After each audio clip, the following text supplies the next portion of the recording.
O perfil de velocidade, né? Aqui a gente tem a representação de um perfil de velocidade laminar, né? Aqui onde a velocidade média se distancia bastante da velocidade da linha de centro, da velocidade máxima. E aqui a gente tem um perfil de velocidade turbulento, né? Onde a nossa velocidade média ela já se aproxima mais da velocidade máxima do escoamento.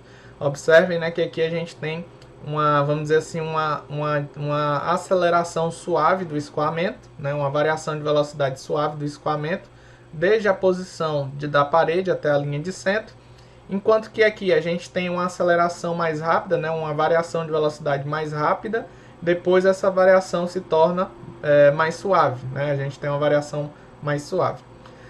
Nessa condição onde o gradiente de velocidade é maior, que é na proximidade da parede, uma aceleração brusca, uma variação de velocidade brusca, a gente tem o que a gente chama de subcamada viscosa, onde os efeitos viscosos são altos, muito altos, né, em relação aos efeitos de turbulência, de forma que ele reduz, né, a condição da turbulência.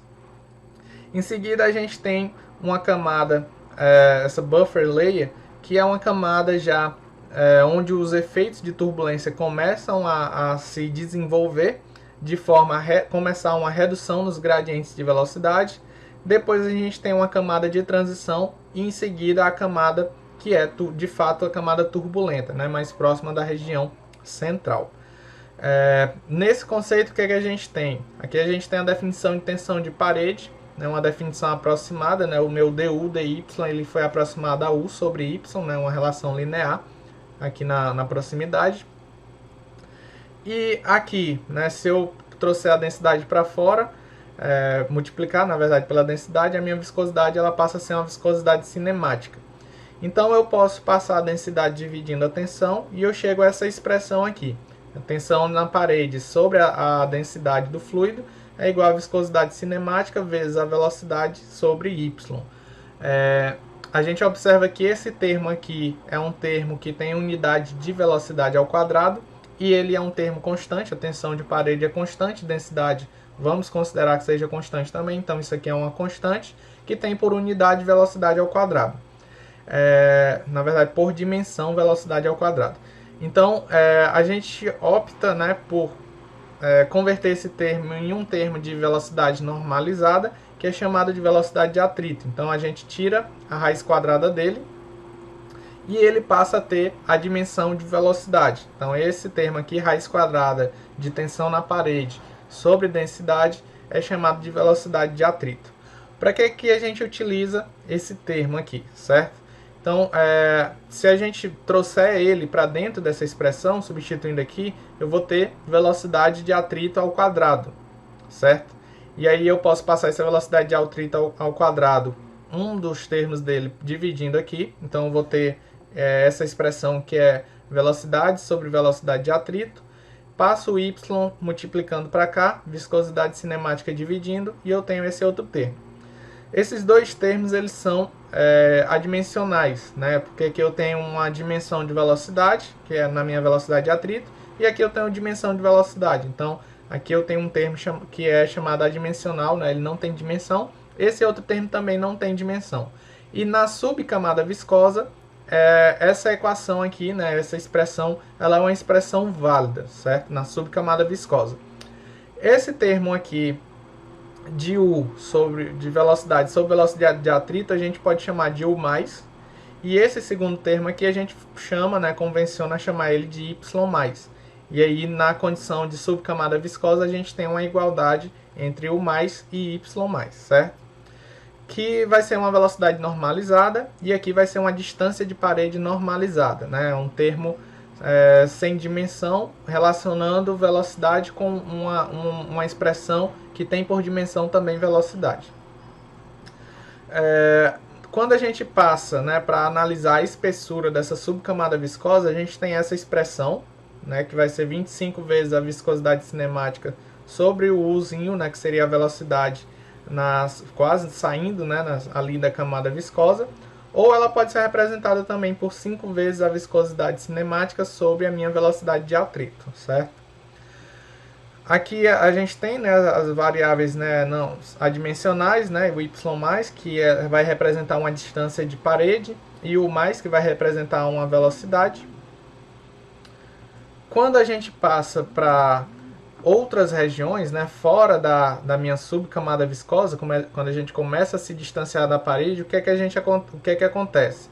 A gente tem aqui nesse gráfico uma representação de dados experimentais relacionando o meu U mais com o meu Y mais, ou seja, relacionando uma velocidade adimensionalizada, um termo de velocidade adimensional com um termo de distância adimensional. Aqui a gente vai ter o que? Na nossa subcamada viscosa, a gente pode utilizar essa lei logarítmica aqui, que para expressar o perfil de velocidade, né, que se desenvolve nesse escoamento, onde a gente verifica esse gráfico aqui em azul, né, representando essa equação, e até um dado valor de y+, essa expressão é válida. Então, até cerca de 7, né, um valor de y+ equivalente a cerca de 7 aqui, a gente tem uma aproximação entre o que o modelo representa e o que de fato acontece experimentalmente, certo? De 7, no valor de y+, de 7 a cerca de 30, a gente não tem uma expressão que represente bem o que acontece experimentalmente. A partir de 30, a partir de y+ cerca de 30, a gente vai ter uma outra expressão que está representada por essa curva em vermelho, que é essa expressão aqui, ó, que ela vai ser aplicável ali desde a região de transição de camada viscosa para região turbulenta. Onde na região turbulenta a gente ainda consegue aplicar isso com uma faixa de erro aceitável. Então a gente tem uma expressão que representa perfil de velocidade na região de subcamada viscosa, caracterizada por y+ até um valor de 7. E a gente tem uma outra expressão que vai caracterizar perfil de velocidade na região de transição e também na região turbulenta, caracterizada por y+ acima de 30.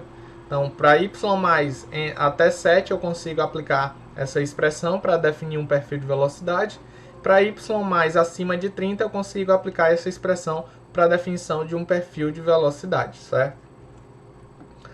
A gente tem aqui uma outra lei, né, uma outra expressão que é chamada de lei de potência, né, perfil de velocidade baseado em lei de potência, que está representada aqui por essa expressão aqui, né, Uzinho sobre o máximo, y sobre r elevado a 1 sobre n, onde esse n seria aí o coeficiente, aí, o expoente da minha lei de potência. Aqui a gente tem plotado vários perfis de velocidade para diferentes valores de n, né?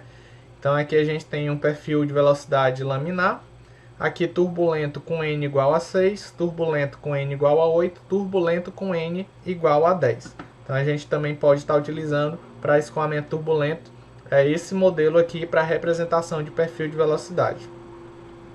Fora da minha camada turbulenta, né?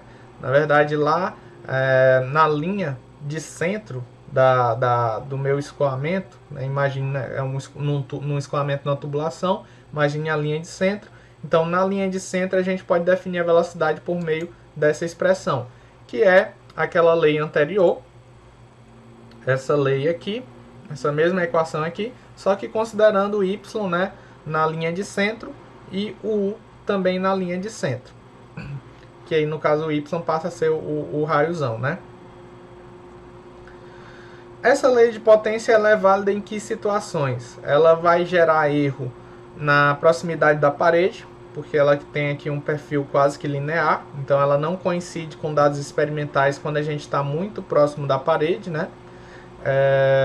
Tanto para Reynolds aqui da ordem de 10 a 4, quanto Reynolds de 10 a 5, a gente tem a mesma situação. Próximo da parede a gente não vai ter uma aproximação legal entre os dados experimentais e o que a equação representa. Então ela vai ter um desvio na proximidade da parede, então ela também não pode ser utilizada para avaliar a tensão de parede. ela tem, apesar de ter uma aproximação boa em toda a região de escoamento, né, tirando essa questão de proximidade da parede e linha de centro, ela não vai dar um valor de tensão nula na linha de centro, então também não é recomendada usar para avaliação de tensão na linha de centro.